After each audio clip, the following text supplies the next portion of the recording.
with the lovely Blioux. We are going to learn so much today from this wonderful human being and their career and their aspirations. I know y'all haven't seen me for a while. Sorry, I've been a little bit MIA, but it's great to see everybody again. And without further ado, I would like to introduce to you Blioux. Please do share with us your story, your background, what got you into the industry, what are your aspirations, and where where are you right now in life? Okay, well, pull up a chair. I'm gonna try to make this as short as possible because I have to say that a lot of things in my life have been non-traditional, and I think that really heavily influences my work. But we can get onto that later. Um, like I did not take any of the traditional pathways, any of the traditional education. I was born in Chicago, and I it's a part of a much larger story, but I was born inside of one of Chicago's most infamous housing projects. And then I ended up growing up on the west side of Chicago. And if you're not familiar with Chicago, Chicago's west side, well, it's west side and south side are both economically disadvantaged communities. And unfortunately, in the U.S., that also means that they're probably Black, and mine was. And From there, I I ended up sort of, for a lot of different reasons, kind of retreating into creativity, drawing, painting, anything I could do by myself away from the craziness that was going on in my family and the world around me, right?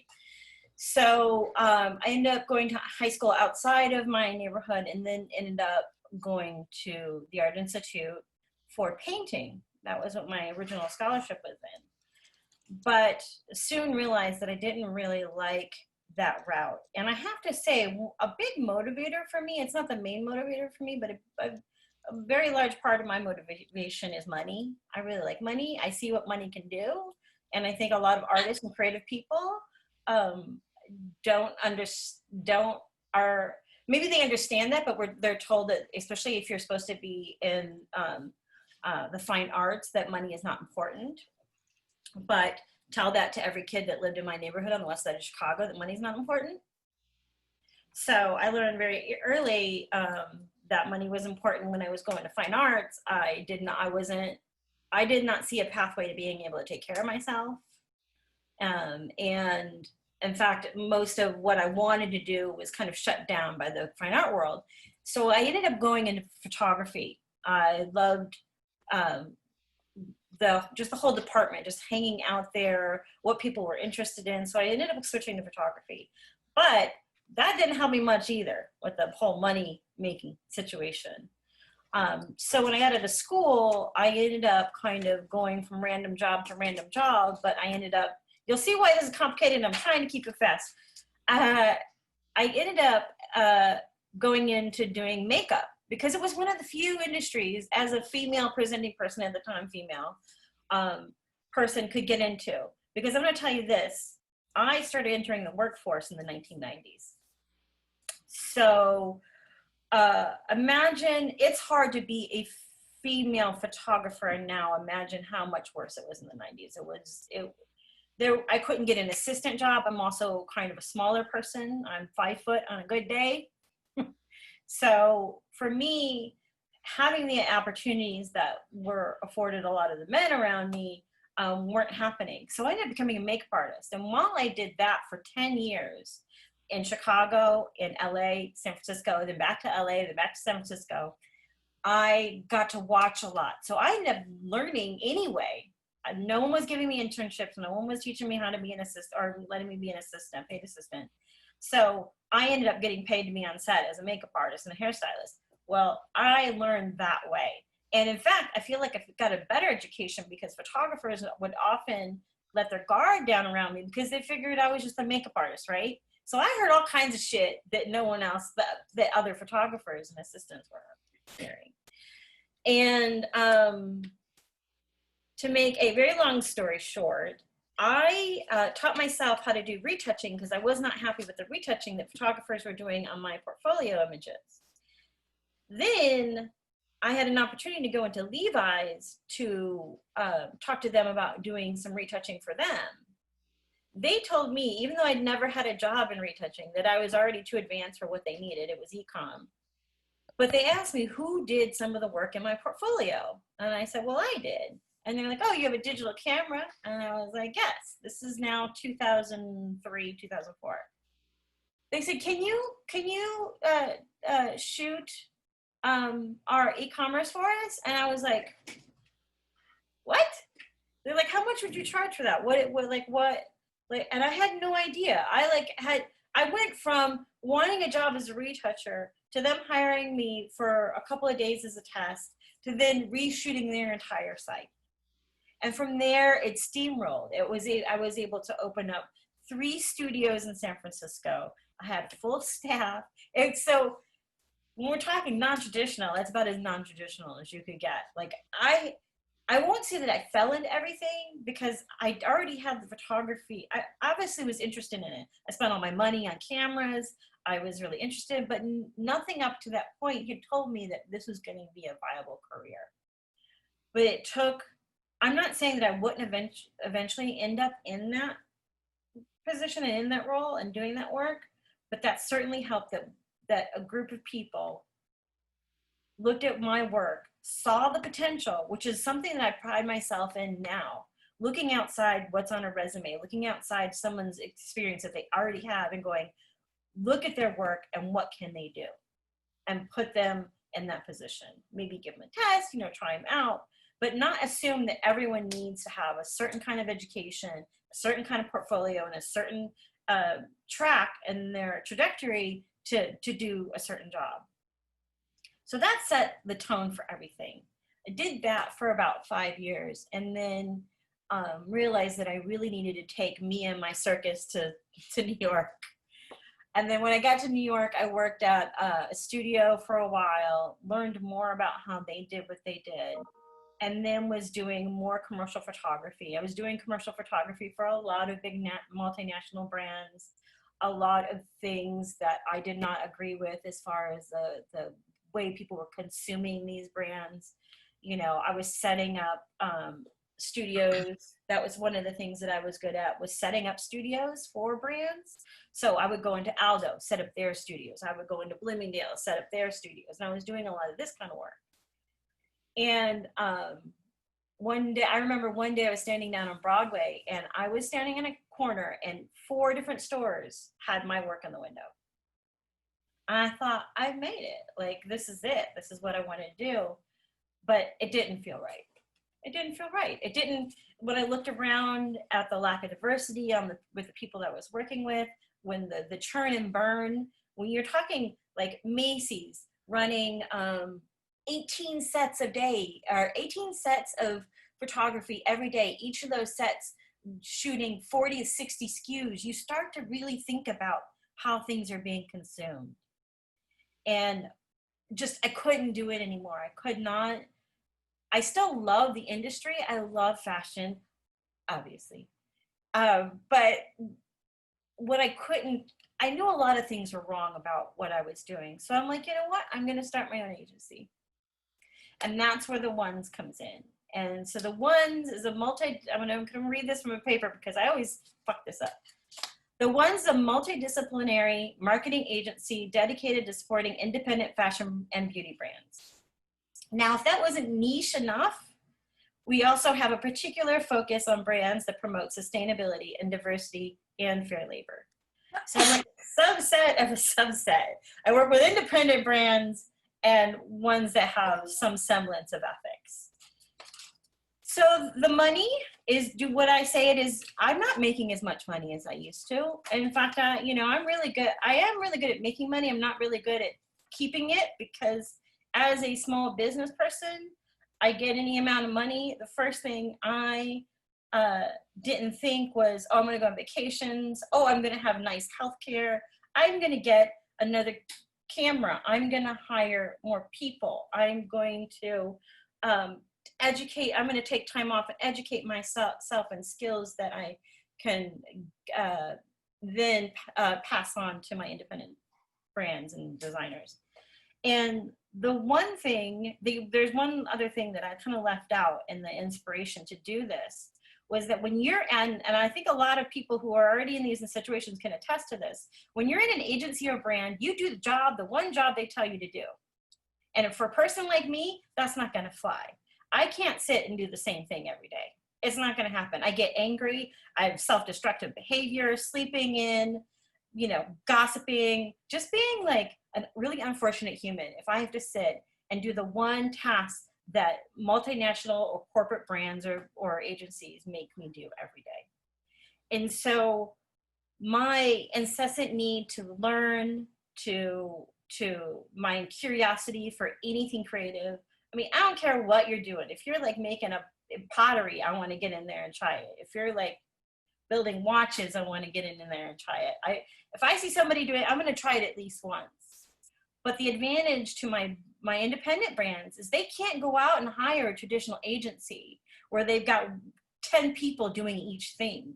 They need someone like me that can give the skills and the product that's normally afforded to larger brands to them. Like I could easily just focus on one of these things, be an ECD somewhere and just give people my opinion all day. And I love giving my opinion, but that's not what I want to do. I want to be able to, and the other thing is I might not be the best in each of the things that I know about and I'm interested in, but what this self-education affords me to be able to do is know the right person, what I need and the right person for that thing. How many creative directors have we worked with those who have more experience, where the creative director has no idea how digital works, no idea like how people are consuming media and content right now. And it's because they don't have that knowledge. And you have to have a cursory knowledge at least to go, this is the kind of front end developer I need. This is the kind of back end developer I need. And they're just sitting there blind. And I'm going on, but I have to say, I believe a lot of the traditional agency structure is obviously failing and is out the door right now. Like we can't keep sustain the old model of agencies and the tiered way of privilege that they work under. And the way that they service their clients and the way they mark up bullshit and just the dishonesty and the all of it, we can't do it anymore. And everybody thinks all these big agencies, I can tell you one thing I do. I will go to agencies and freelance and make some money. I am not opposed if it's the right project. But I'm going to tell you right now, I have not worked inside of an agency in the last 3 years that wasn't struggling, because they do not know how to navigate what's going on socially and in the marketplace. They don't get it.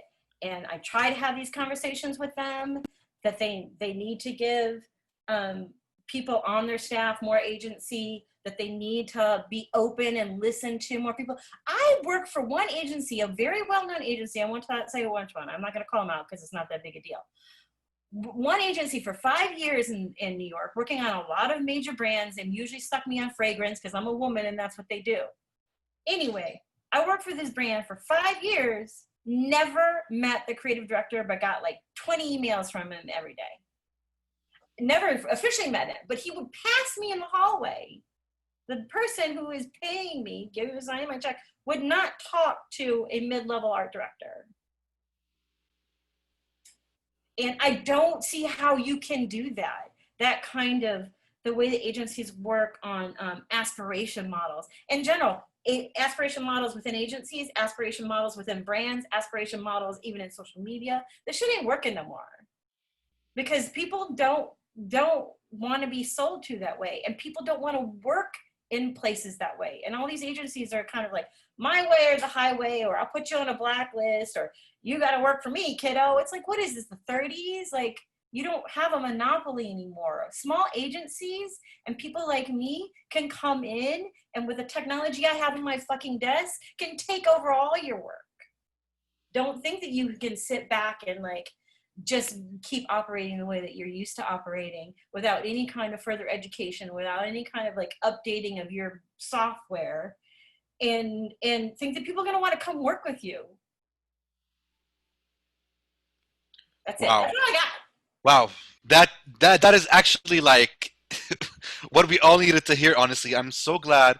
I'm very grateful that you actually like spelled it all out for everyone to tell them the reality of things, of like, how some agencies, if not most, like operate and everything. Which brings me to ask you, Bilu, I mean, you've worked with some agencies and you've worked independently as well, and you are also a freelance photographer, so you work on your own craft. Um, so taking all of that into consideration, what would you consider to have been like the skill that you have developed that you knew you was confident about, that you would say to yourself like, I'm really good at this, so no matter where I go, I know that I'm going to shine with that skill, So what would that skill or like that maybe persona be? And it doesn't have to be something like maybe just like design or video editing, but Right. what was that one thing about you that made you feel like you can navigate anywhere and be successful and bring out your full potential? Yeah, I don't know about like you were saying, like a hard skill in particular, because those are kind Mhm. of evolving and changing. Yeah. Hmm. But I think it's actually a willingness for myself to evolve and change, and and and not limit myself to one kind of client. Although I focus on fashion and beauty because that's what I know, but within there, the brands are so divergent. Even the brands I'm working on now, completely different. I in fact seek out brands where I don't know anything about their segment of the consumer because I get to research them. Like when I feel like I know a consumer, I want to move on to a new one. So maybe a part of it's a curiosity, and not and because it used to be at this, I believe this, I don't know if everybody else does, that you had to specialize. Me, that never helped me. Like being, and you can't specialize in digital because whatever you specialize in this week, God bless you if you think it's going to be here in 3 weeks. Get good at something, but don't leave out the possibility to learn more. And I think for me, I have an obsessive, um like I obsessively look for information. I obsessively look at consumers. I obsessively look at brands and like the different kinds of brands are out there. And I obsessively look to keep learning and um, adding to my skill set. And I think for me, the main thing that I think that my clients respect and that my employees respect and like the people that I've taught respect is that I can say, I don't know this, I want to learn more. And just like not give up on that. Just not give up on that. Never get, if you're to a point where you think you've learned everything about your skill or the industry you've worked in, I don't know, maybe you need to change. That's it. That's what I'll tell Hmm. What would you say would be like your most prideful work in terms of like social engagement or community empowerment? And would you agree that these kind of like campaigns or this kind of content work is more powerful than standard advertising like fashion, beauty, and lifestyle messages? Yeah, I have to say, I feel like standard is really like going out the window. I mean, if you said uh, fashion photography in 2009, say, or 2000, even as early as 2012, I feel like there's an image that would come in our head, like half naked, skinny white person with blonde hair, like super shiny skin, like crawling over rocks in a bikini or something. Like I don't know, like I feel like we know what that is, but it's no longer that way. Um, hmm. I would say the one thing that I'm very proud of a lot of the work that I've done because I've really advocated and pushed for brands to do things differently. Because what the consumer is looking for now is an authenticity and like a real voice. And within that, you cannot be doing the same thing as everybody else if you're going to be authentic. There's no such thing as being authentically the same as everybody else. So for me, good work is when it really speaks to a segment of the population. It really speaks directly to the brand. There's no filter between the brand and the people. Obviously, don't say fucked up shit, but like when the work is good, it's good and you can tell. And for me, that's been several projects that I've worked on, but I would say a couple years ago, I rebranded Universal Standard. Now, a lot of people, like maybe some of the women here, know what Universal Standard are. You might not, and that's actually a problem with working with independent brands. People, I'll be like, oh, I've worked with a lot of big brands, but now I work with independent brands, and I'll say the name, and um, a lot of people don't know a lot of these independent brands, which is fine. That's the point. They're not populist brands, whatever. But in Universal Standard was at the time a plus size brand, and if people don't know that, it is a brand that sells like anything above the size 12, right? And traditionally, brands like that have sold, and they've appealed, I guess, towards a certain segment of the plus size community, right?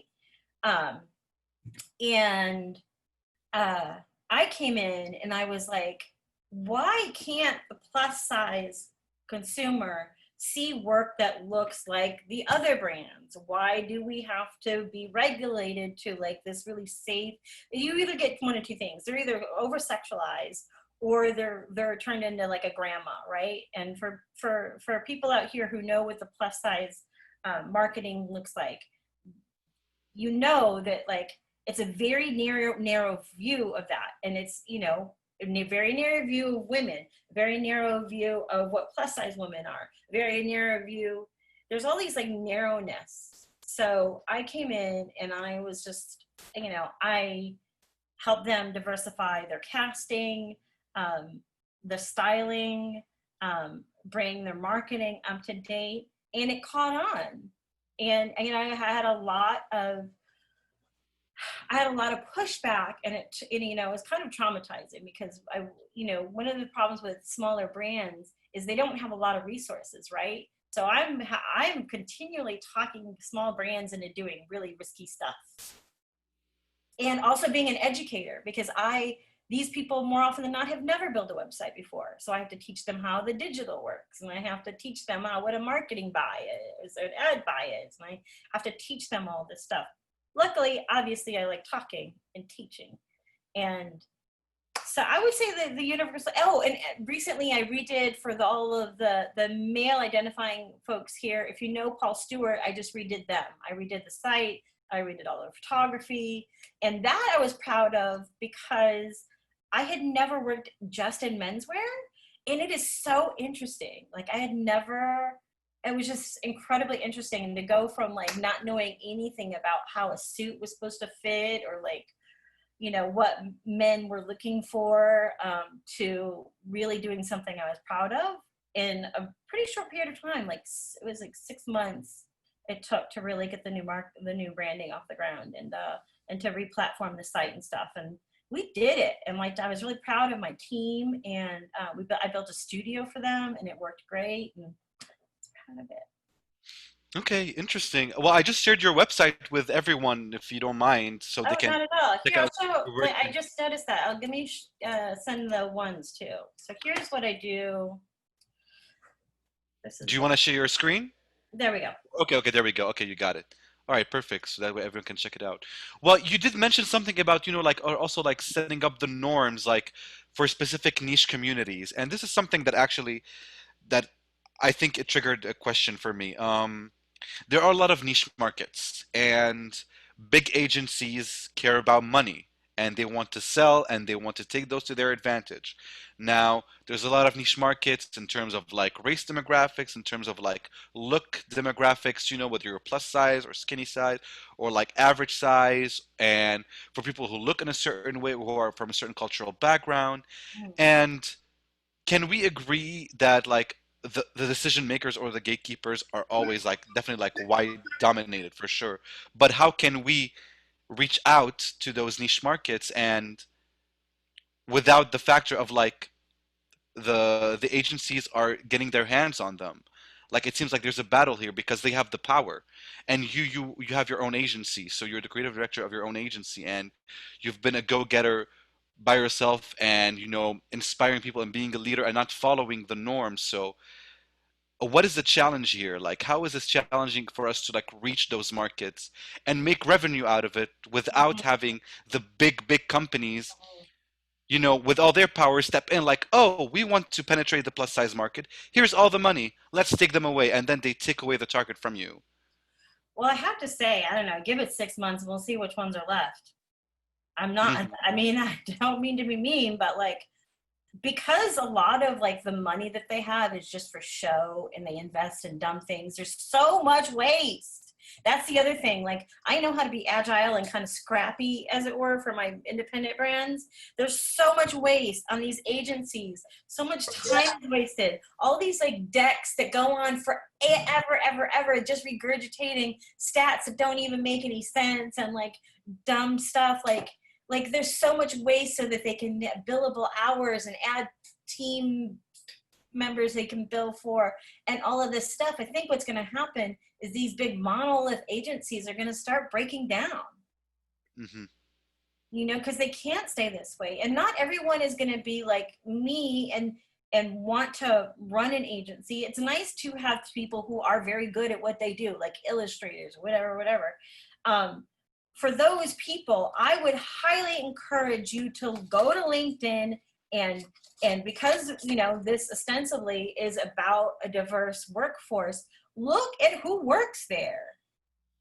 And I know that we're all desperate for work. I have been there. I am kind of there now. But if you go to somebody's LinkedIn and it's all like middle-aged white people, don't work there. Hmm. And then they're gonna like start running. They're gonna start running out of the actual talent that's appealing to the marketplace right now. Like I don't see a lot. They're. I mean, this is something I noticed working in fashion focused agencies. There's this obsession with like tall white European guys. They love that, I mean, especially if they have an accent. If they're like from London, oh my god, like that is their goalpost. But these people have no idea how to sell to this marketplace. And when their shit starts failing at millions of dollars per campaign, they're gonna figure out real quick that they're not doing something right. Hmm. Absolutely. And also, like, would you also agree that, and I would say that to, like, the white GIs here in our program, like, don't think for a second that if you're gonna go into an agency of middle-aged white men, that they're going to treat you good because you are white. Like, they treat everyone the same Oh yeah, way. I like trash because that's They the way it's It's always worked ageism. in their head. You're Yeah, you're young, no matter what skin color you are, they will dominate you because they have the frat boy, frat white America mentality. yeah. So looking into who works there, looking at diversity, no matter what background you come from, it is very important because it's about Mhm. nurturing. So would you agree, Bilud, that like also like your company nurtures talent, and how do you feel about like nurturing people and like letting them advance despite of like where they come from? Oh, 100%. That's what my whole agency is built on. In fact, Hmm. one of the things before the pandemic hit, before quarantine, I would say at least 50% of the freelancers I worked with were remote. So I am looking all over the place for talent, and 100% my the person that works hand in hand with me was living in Atlanta. Amazing photographer, had never worked in a shop or an agency or anything. I talked him into moving here and has taught and like worked with him over the last like 6 months to get him to a place where he's already going and getting his own jobs. Like I I encourage brands and to look or in brands and agencies to look outside the normal avenues, because how else are we going to diversify?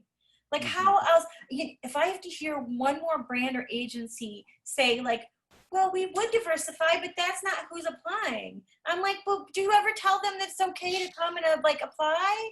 Like, listen, I have said this before, so you'll probably hear me say it in another podcast or whatever.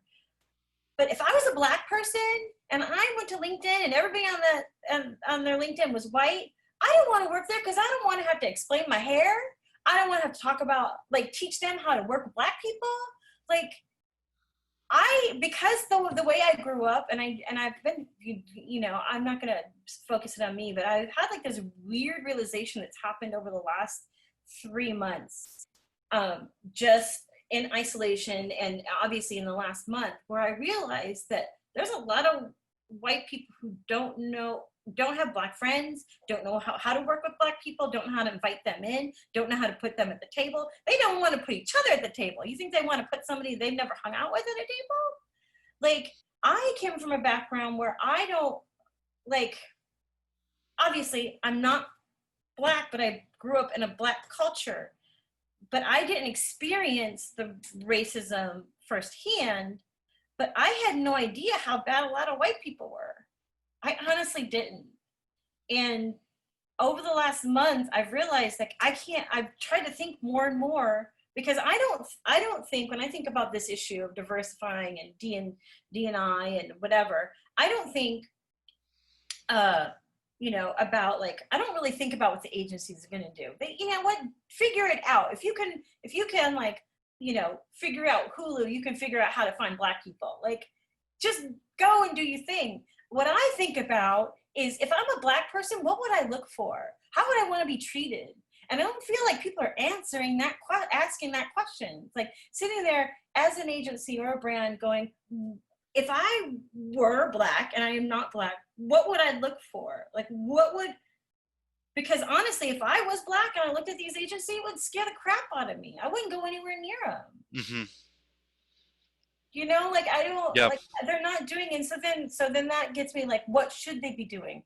And I think, honestly, they need to put money back into the creative industries, into education. I don't see any agencies worried about educating people. I don't see I don't see agencies reaching out to people before they graduate, or putting real money. Don't run a contest, because that's going to reach the same audience as the people you hired. But, like, going into communities before they get out of school, and, like, inviting them in from there, because once they're out of school, I don't know, I just, like, and then I think about, well, how do I do it? Honestly, I spend a lot of time on social media, and when I see somebody doing good work, I reach out to them. Because the typical thing that agency does is they just sit around and wait because, it's a privilege to work for them, because it's still Mad Men, right? It's still, like, operating under this presumption that, like, everybody is just, like, gonna, kiss your ass for a job. When really, you need to start kissing talent ass so you can keep your job. Hmm. Wow. Well, would you? I think like my next question would be like, given all of that is going on, you have found like solace into doing your own work, and like your work has made you who you are. What do you feel is like the narrative that you push within your agency, but also as a freelance photographer? Because I've seen a lot of your work, and honestly, it's beautiful. Oh, thank you. Like people from different shapes, colors, background, with different angles, like different, photography styles and everything. What what kind of narrative are you pushing for, or do you hope that would be more visible today? Hmm. Well, I have to say, there's a very clear separation between what I do for my Hmm. clients, because everything that I do for my clients is well thought out, right? And there's, like, a very any from the casting to the look and the tone to everything. Certainly, I'm at their, I'm at the service of them. Like, I am doing, so it's thought out, and there's, like, for each brand, that objectives are different.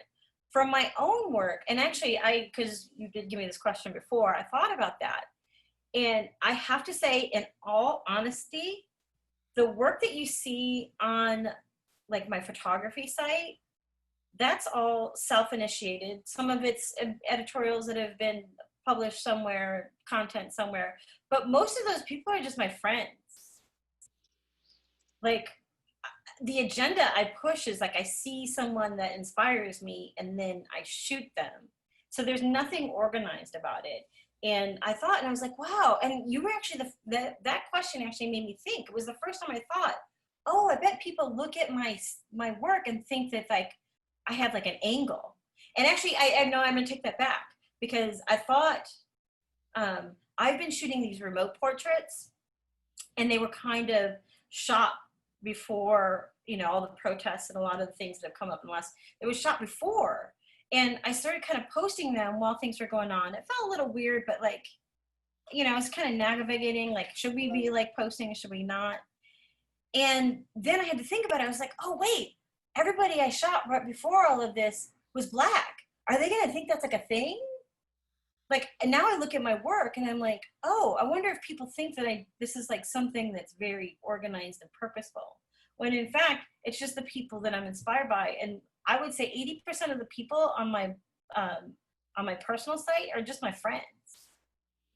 Well, it's the people that you grew up with too. Yeah. Like it has become part of your like environment of growing up. You grew up like around like a lot of people of color and got to know their narratives and their stories, so you resonated with that. And Mhm. that's how, mm, that's how it makes you, like a comrade. I don't like to use like the word ally because it sounds very like battle-ish, but as a comrade or like as a friend I to like comrade. It sounds like right, I'm like comrade. ally. This is like, what is this like a battle? But it kind of is, but it makes you resonate with other experiences that are not necessarily related to you, and it's just you show them through the lens of your camera. So you realize that your passion for showing stories through your lens with your appreciation for cultures around you just made you do the work that you're doing today. And like, and hopefully, do you hope for one day like that would be like a shift, not necessarily in agencies, but maybe in like in Oh, content for agencies? sure. I was just thinking about that, and like, isn't that the goal that if you and I keep thinking about intuitive thinking, that intuitively we know the shit that brands and agencies and people, individuals pull in regards to racism and ageism and sizeism and all the isms is fucked up, right? If you really look intuitively into your soul, unless you're a sociopath, you know this shit's wrong. And if we start and looking instead of like at what people around us are doing, what other people in the media are doing, if we as creatives and also as agencies and brands just really intuitively thought, what is the best thing I can do for my brand, and or what is the best thing that I can do for my project, we're going to end up in a better place. Instead of like, okay, if you're creative, quit looking at other people's work and look what's done before. We don't want to do what's done before. If you're an agency, quit looking at other agencies. Don't do what Mhm. other agencies have done before. If you're a brand, quit looking at other brands and don't do what other brands. Do what's right for you. And I feel like if more people on a personal level and more people in the creative field did what was intuitively right, we'd be in a much better spot. Hmm. Absolutely. Well, thank you so much for all these wonderful insights. Victoria has actually a question for you. Sure. Victoria? Hi there. Hi, Um, Victoria. Good, you. I wanted to ask you, I know that you mentioned that, you have so much passion about different things creatively. So you're basically a really awesome hybrid of all these different talents, and that's what keeps you curious. As we're kind of either starting to go into whatever career line we're going to be in, and the majority of us are hybrids, how would you say you've gained more confidence in being like, I have a seat at the table, I know what I'm doing, even if I'm not like only on one track? How have you kind of built up those conversations with your clients or even agencies when they're like, well, you can't do it all, when in reality it's like you have enough passion to do whatever you put your mind to? I think in a lot of those instances, unfortunately, it's going to have to come to like just proving it. And whether you do that through personal work, grab like a friend who's starting a brand. I mean, we all know this, right?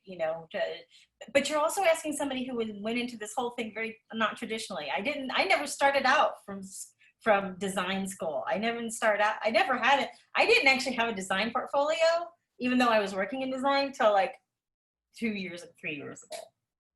So it's kind of hard for me to tell people who are just starting out, whatever your age is, how to approach the fact that you might not have a proven track record of being able to manage all of these at one time. Certainly, if you want to have a diverse skill set and put those to use, these larger agencies aren't going to do it. You're going to look for smaller agencies. I think a lot of us, not us, but I think a lot of people that work in the creative industry have to kind of reevaluate what we're looking for in work, like as far as pay and accolades. Why can't I say that word? Accolades. Thank you. That I don't want to say, taking less, but I think, unfortunately, when you're trying to prove that you are a person that can fulfill this role of like having multiple hats, you might have to kind of take on projects that, maybe aren't going to pay you the most, but you'll get there. Yeah, I was going to actually say something about that. Like, the one thing it's been proven over and over in my career is that I have to prove myself. And it sucks, but it's true, especially as female appearing and, just not looking, even if I stripped away all my personal style, I'm not a typical looking person. So, all 5 feet of me walks into an agency. They're like, they usually think I'm the makeup artist, which is fine because, that you got to do a lot of self-initiated projects, and you have to actively look for the people you want to work for and not just go on Indeed and see who's hiring. That's the other thing. Oh, and this is over and over and over again, I have found the people I wanted to work for and harassed them into letting me work there or work with them. Seriously, because again, if these because if we're asking agencies to look outside of the box as far as hiring, then I think that's also true for when you look for a place to work. You need to work harder and find the right ones than let job descriptions fall in your lap and just submit a resume because you need to pay rent. I know that's important, but does that answer your question? I don't know. It does. It really does. I think that, in mentioning, like, regardless of that, I'm still a female and I can't really take that away from who I am. I'm also 5 feet, so so I'm with you on that. So I think that, yeah, it definitely helps, and especially because your pathway hasn't been a conventional one, it's also even more empowering to hear everything that you've had to say. So thank you. You're welcome. Awesome. You're so welcome. Sam. So first, I just want to say thank you for sharing. You have so much passion for your journey and just everything that you have experienced throughout, your entire career. So I wanted to just ask, what's next? Where do you see advertising going from here? Is it a brain drain of people from these big agencies going to smaller agencies? Is it smaller agencies getting a leg up because they're actually picking up that people of color and people of diverse thought are essentially the key to moving the industry forward? What's your thought? I think that there could be a business structure, and like I'm going to say this now, and it's just something that's been in the back of my head, where a lot of smaller agencies join it as like a kind of a collective. Like I would love to see that happen, so that there's not one figurehead as like a big agency, but like that you're a collective of like smaller agencies, and maybe you focus on moving images and film, and you focus on photography, and I would love that, so that some of the pressure is taken off. And I kind of imagine it like Star Trek, where there's not one leader, but we go to the table and there's a lot of leaders, and there's like more people there. I think that spreading out the power is the only way forward, because we can't work the way that we've been working. And so I don't know what's going to happen to these big agencies. I know not agencies and studios, because that's a form of an agency. Photography studios are also, these big ones are not doing well. They're unwieldy. They can't control their creative output. They can't control like a lot of different things. And I think it's because, and then this is also true of brands. If we want to talk brands, if we want to talk agencies, if we want to talk photography studios, so many businesses want to be huge. They want this empire. And that maybe in the new future, we're not looking towards empires. We're looking towards like a smaller state of things, so that the goal isn't as a brand to get so big that you can just sell it, or the goal as an agency that you're so big you have an office in every city, or a studio that you've got like studios all over Manhattan. Maybe it's okay just to have a couple. Like and this has been my goal, I would much rather have a small agency that like employs people and treats them well, and I can afford a pair of shoes every now and then and go on vacation when we can actually do that again. And like these small goals that like, these small things that can improve my life and living a good life in that way, than have this big conglomerate with this unnecessary power over the marketplace. Like, why? Like I said, I would love to see a situation where like smaller agencies banded together to kind of work towards a goal. Hmm. And also, Bilou, bouncing off of that to tell something to Sam, when you guys are like applying to jobs or looking for jobs, like don't be attracted necessarily all the time by the big names. Mm. Even if there's an agency that you've never heard about, and you're like, well, I haven't heard about this agency. It don't matter. Look at who's working there. Look Yeah. at their LinkedIn maybe or what work they've done. And if it resonates to you, your personality, that maybe this means that you can naturally navigate applying to a job there, so it's kind of like, like it's like a match. It's like a Tinder for, like companies like Oh my God, that's a genius idea. You should do it. I mean, I'm pretty sure somebody thought about it, but I mean, if you naturally feel like you're It's naturally drawn to enhanced. this company, go for it. Yes. Bilou, Alexa had a question for you regarding what would you think are the top three soft skills that would you need to hone as a creative in your field? The top three soft skills. I just wanted to make one more comment about what the Oh last yeah. question, Yes. Go and ahead. that is, don't underestimate, and you should be doing this already, don't estimate the power of finding work you like and figuring out who it was done for, who did it, and what their path is too. Keep looking, keep finding the work and figure out where they are at. That's invaluable for me as someone who's not on the traditional trajectory in my career. Like stalking like other people's work has been like invaluable. Finding the work that you like and following the path. Can you tell me the question again? It's fine. It's It's almost 9 p.m. no worries. It's the top three soft skills Oh, that you would want as a creative. uh, define soft skill so I know the parameters. Well, Alexa, let us hear it from you. Oh yeah.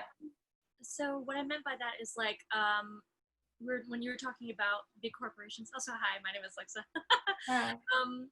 When you were talking about how they have this lack of like community, where your boss would walk by you without saying a word to you. When it comes to stuff like that, I think they're missing maybe some soft skills like communication, empathy, stuff like that. Okay. Actually, I have to say, in working in the creative industries, the number one soft skill is patience. Like, because our main job as creative people is to have opinions. Like, doing something creatively is opinion, and then I make another opinion, and then I make it, like, they're basically opinions, like, all day long. And creative folks are, we have different communication lifestyles. Sometimes people are illustrators because they don't like to talk. And I think that's where a lot of these bigger traditional agencies get it wrong, is they don't talk, and the emails and and my big pet peeve right now is all of these, what's the word on my brain? I should have ate.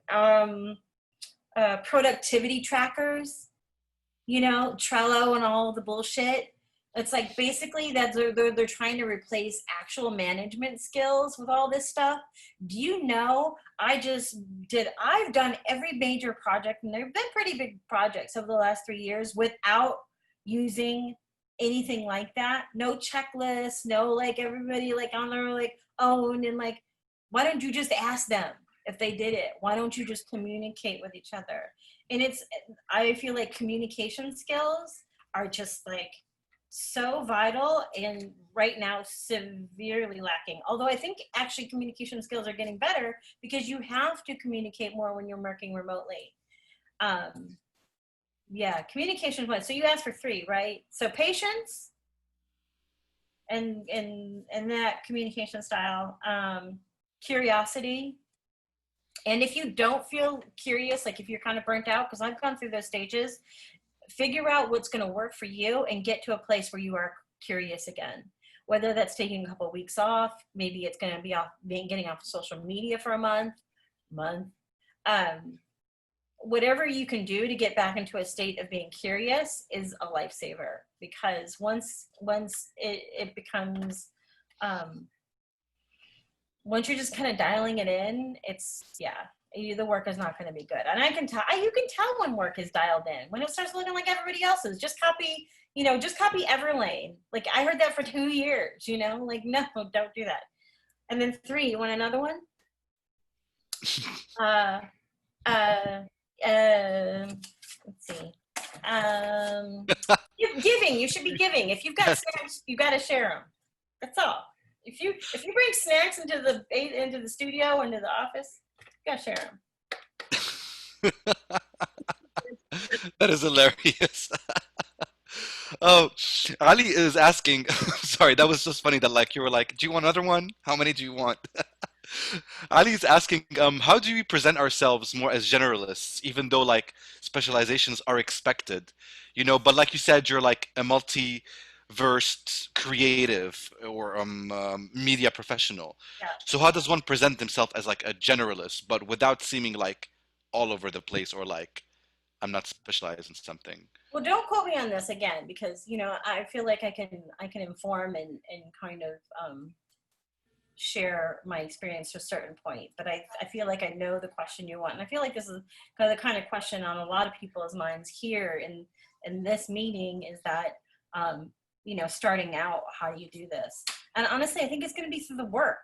And that's what happened to me. Think about when I went in to show them that I did retouching, and I had done the retouching because I hated the retouching on my makeup pictures. The only way they knew that is because I also did the photography, and they were like, "Oh, I like the photography."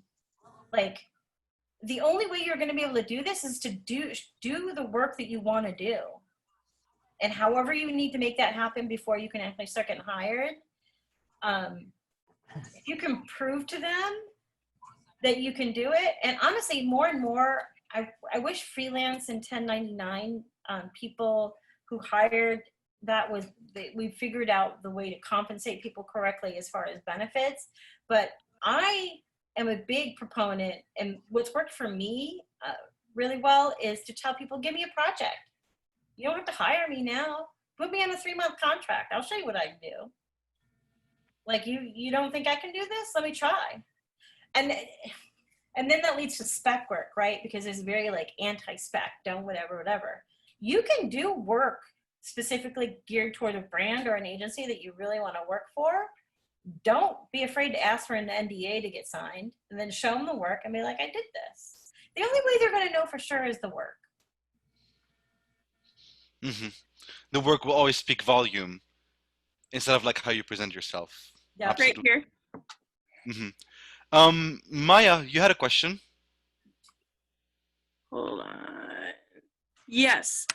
So my question was, since you're from Chicago, I'm from Omaha, Nebraska. So like getting out of the Midwest is a huge thing for me because there is no diversity in any office. I've found like maybe a few in Chicago that is very well represented.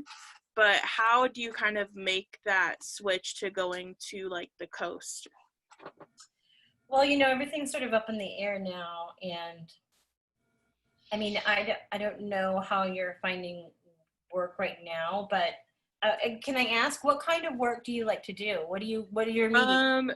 So I've had like a lot of different experiences. So right now I'm doing strategy in this program. I've done PR, long and short form copywriting, and then also social media strategy.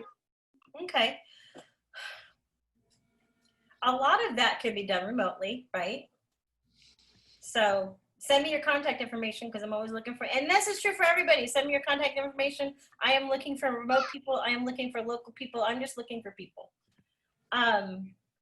You're looking to nurture people. You're looking to nurture people, whoever. Oh yeah. Opportunities. So yeah, and if there's guys, yes. If there's something you're interested in but you've never done it before, let me know what that is, and fireworks. What was I gonna say? I forgot. What was I talking about? We were talking about how to find the work. Okay, so what you were saying, all of that stuff can be done remotely. and I kind of forgot, don't know why I didn't mention this, but a lot of the time when I wanted to prove that I could do something like, say, front end design, I'll find a nonprofit and do it for them. That, pro bono work is infamous for giving the gateway to other creative output. Am I wrong? Like, doing some kind of pro bono work, finding an organization in San Francisco or LA or New York, and saying, I want to test out this thing that I'm not yet proven in. That's what I would do. Just find something you really believe in and do a little work for them, and then use that work to. I mean, a lot of agencies are not gonna be like mine and, require face-to-face, but I don't know though, more and more, I don't know, when is this all gonna end? We're working at home right now. And I would pose that kind of assignment for yourself, that in the next month, you're gonna find an organization that you would like to offer your skills to, the one that you want to promote or the set that you want to promote and I'm going to do for, and propose it to them. Be like, I know, and find ones that you honestly think need work. Like, I noticed that you're copywriting. I would really like to help you with that. What can I do? And do it for a nonprofit. Start there. I don't know, unless other people think any differently, or a small brand. A brand that, something that is for profit, but another brand that you believe in, and, make sure that you're taking someone that needs a little help, how to help them, and then show that off.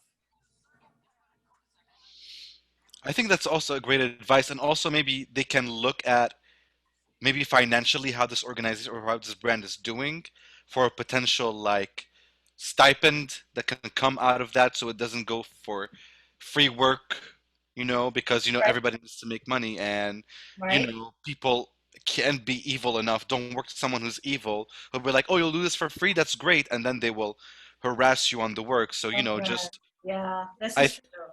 so I think they should approach, I mean, I don't know if you agree with me, but maybe they should approach these brands or organizations and then give them like a small mini proposal. And if the brand is interested, and then they're like, okay, cool. Well, I mean, is there any way we can work out on like a deal or like a stipend? You know. That's a great idea, because Hmm.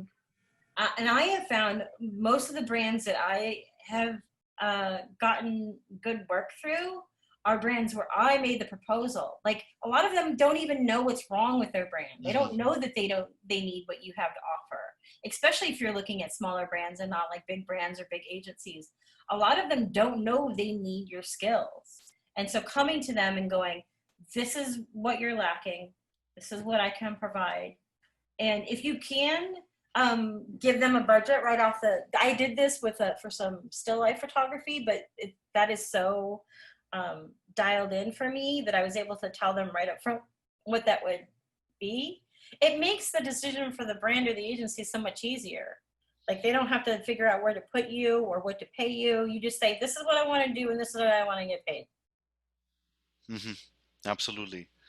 Awesome. Well, Bilou, thank you so much for the wonderful talk.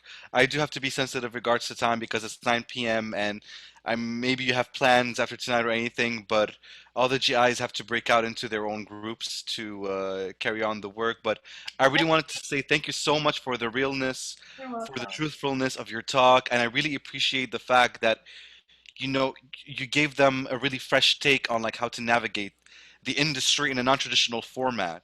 And I'm since you are okay with it, I'm really asking everyone to reach out to you. You guys have their Good. website. You have Bilu's website, Here, I'll give their you my. contact. If you can type it, also that would be great.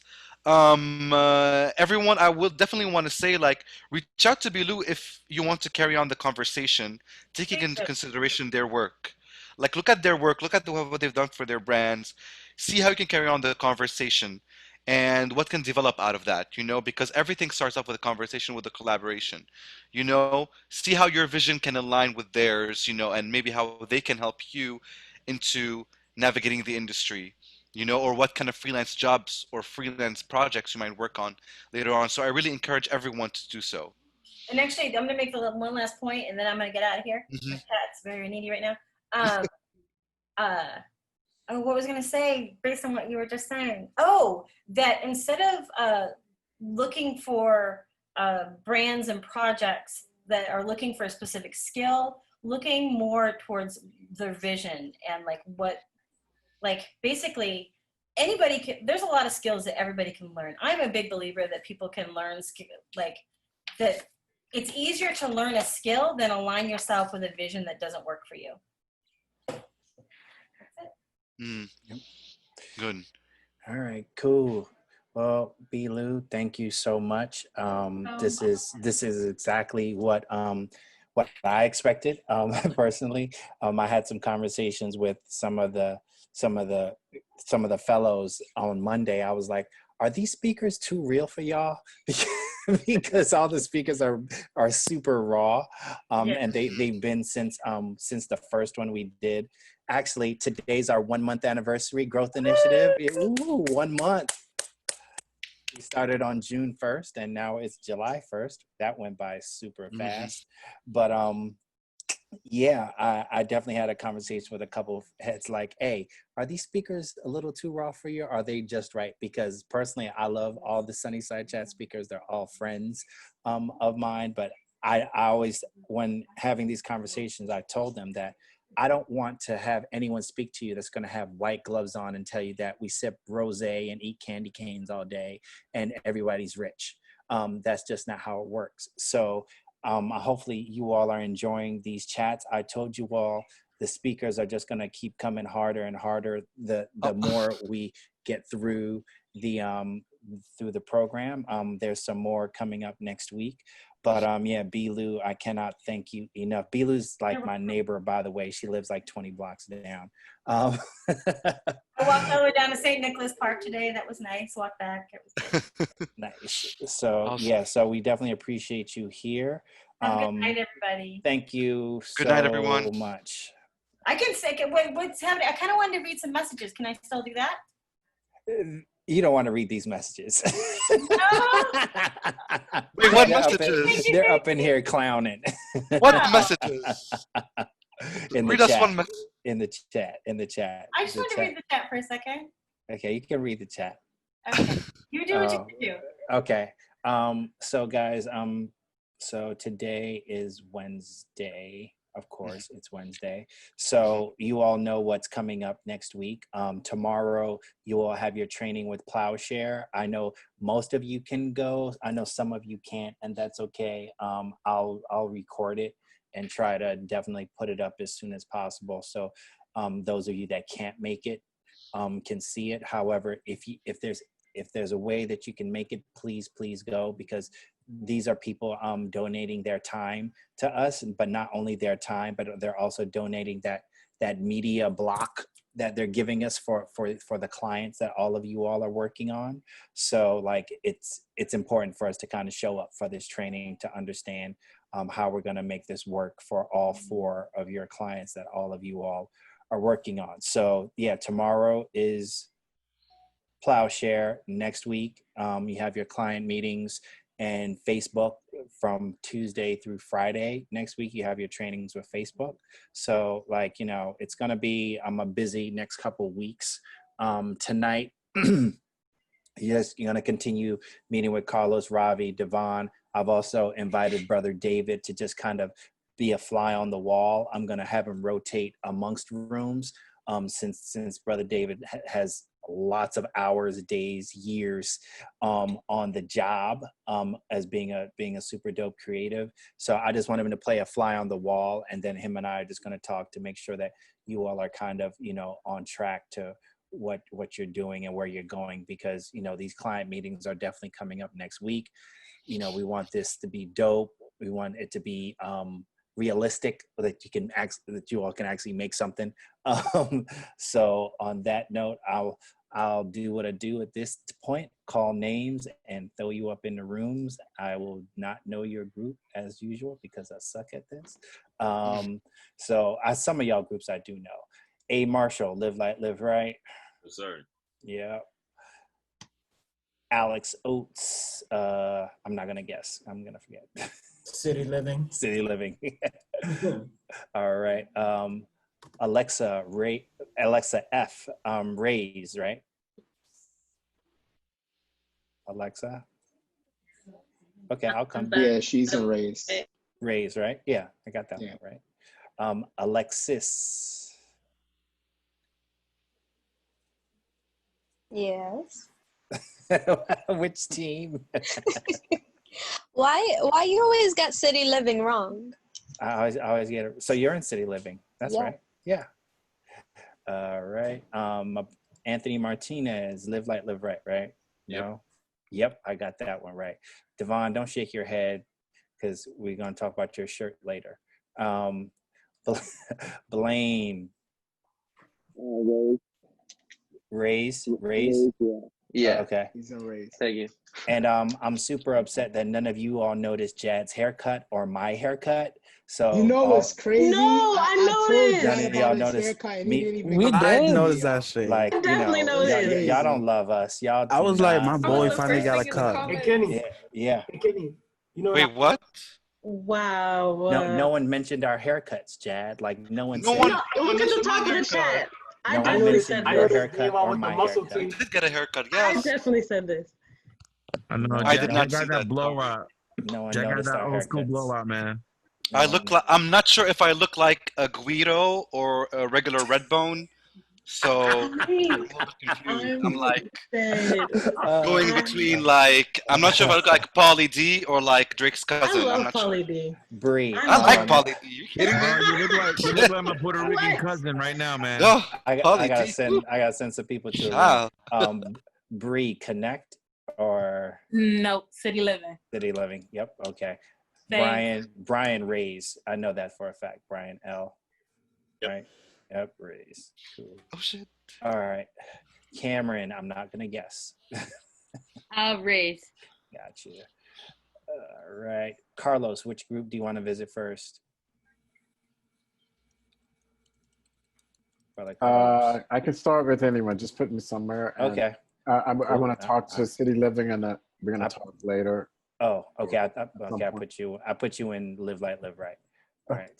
So actually, Brother Dave, I'm gonna put you in City Living first. All right. Devon, you want to go to Rays first? Yeah, you can put me with them. All right. Elena. Live light. Yep. NJ. All right, there we go. Hey, can I ask you a favor? Who's talking? That's me. This is Dave. Can you hear me? Yeah, I can hear you, Dave. The only brief I've seen is the one for kids that have trouble with their weight. Yeah. Okay. So I'll put you in Live Light, Live Right. You want to hit that first? Yeah, I'll put you in Live Light, Live Right. Okay. And then I'm happy to do whatever, but that's the one I'm familiar with. Okay. So but I'll hit everybody. I'll hit whoever. Okay. Gone. You're there. My love can go wherever. Okay. NJ. Connect.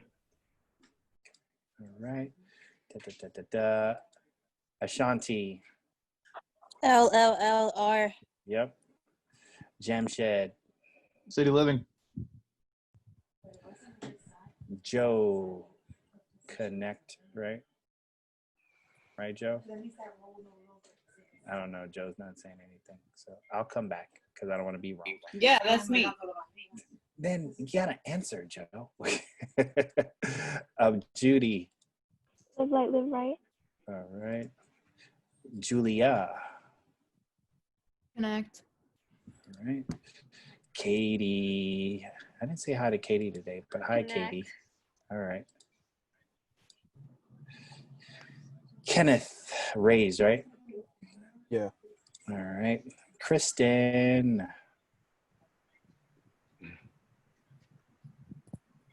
Kristen. Live light. Okay. All right. Christina. City living. Gotcha. Crystal, City Living. City Right? living, yeah. Yep. Mm-hmm. Lauren. Raise. Raise it up. Lillian. Connect. All right. Linda. Connect. All right. Ali. Raise. Yep. Yeah. Makita, the tarot card reader. I'm a Venmo you $10. I'm gonna have to get my shit read. I will tell you what the truth is. You may not like it, but it will be accurate. Oh, then I don't want to do it. Connect, right? Yes, sir. All right. Maria. Connect. All right. Marissa. Live light. All right. Maya. Raise. Megan. Connect. Muhammad. Connect. Yep. Everyone towards the end is all connect. Nicole. Raise. Olga. Live light, live right. I know that one. DJ. Live light. Yeah, I'm the only one that calls him DJ. Y'all can't call me DJ. Osvaldo. City living. Yeah. PFC, connect. Ravi, where do you want to go first? How about team B? Okay, so city living. Becky. Let's see if you can get it right. You always get it wrong. I always get it wrong, so I'm not going to try to get it right. City living. Okay.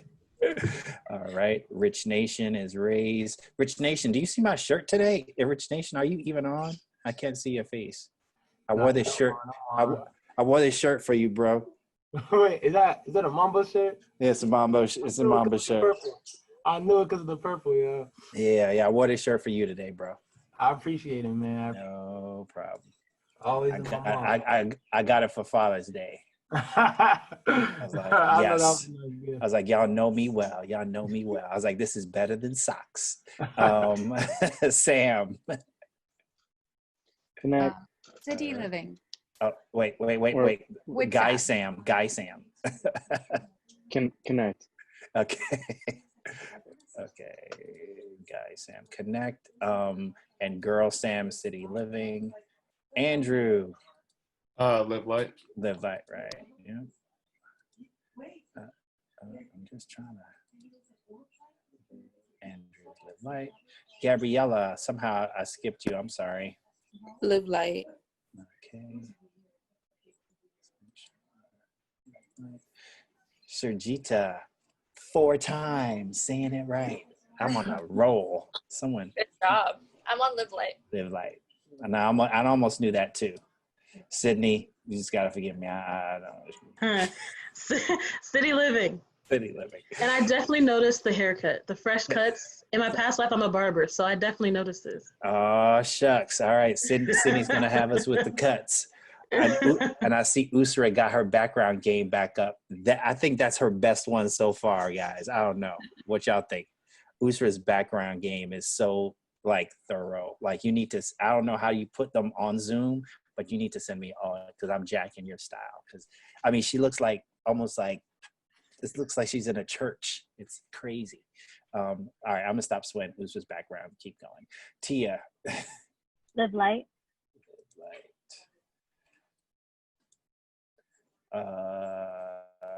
Tim. City living. Yep. Appreciate it. Tanisha. You hit the T's, Raise. Yeah.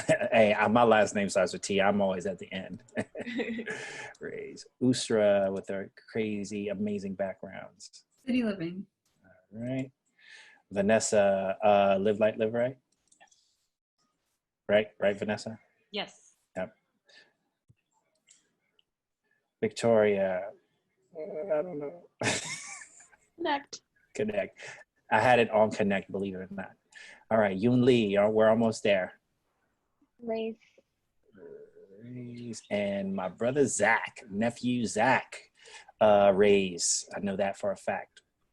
All right, so I'm looking at Carlos. Oh, Andrew just hasn't accepted. Because I have a question. Oh, okay, Carlos, what's up? When you finish.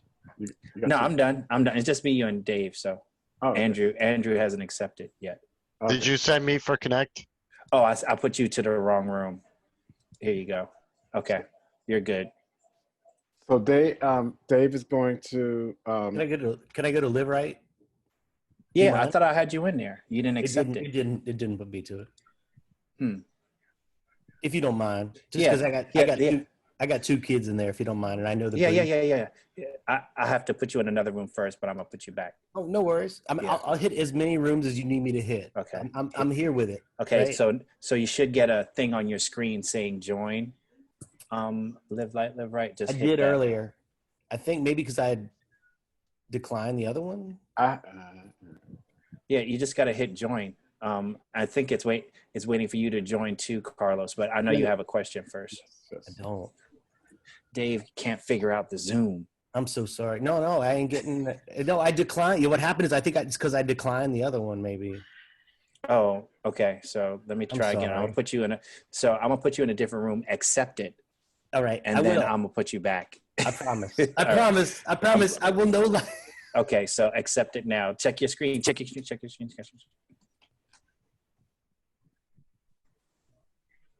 I'm so sorry. Do you want me to close this one and reopen? I'm sorry. I ain't trying to be that guy. Okay, man. now I'm sending you back to live light, live right. Just check the screen. And yeah, so just I haven't done it yet. I'm doing it right now. So check the screen. I apologize, dude. I'm sorry. Hey, Carlos, I'm sorry, brother. No problem, man. No problem. Carlos is cursing you out, dude. I know, dude. You gonna make Carlos curse. Carlos is like the most peaceful soul I know on this planet. But poor Kenny is living like 28-hour days. Like, dude, you haven't accepted it yet. I don't know where it is, dude. It ain't coming to me. Is it coming maybe to my email? No, it should be in the middle of your screen. It should pop up in the middle of your screen. All right.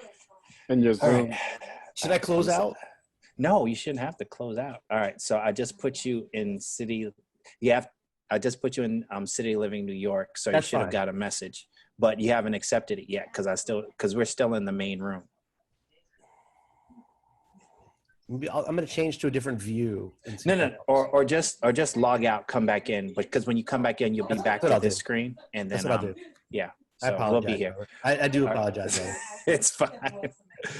Brother Carlos, what's up? So my question was, because Dave is going to go into live right. Did you want me to go into a different room?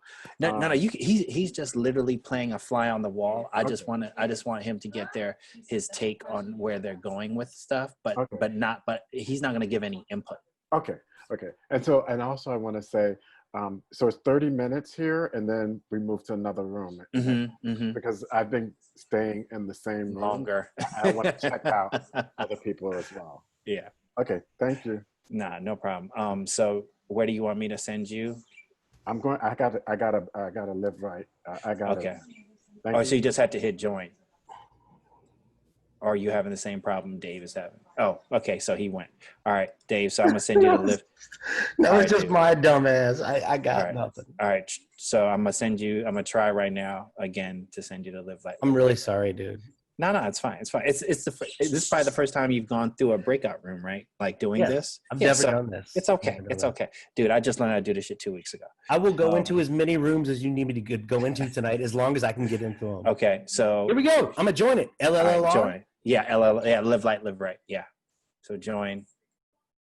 All right, cool.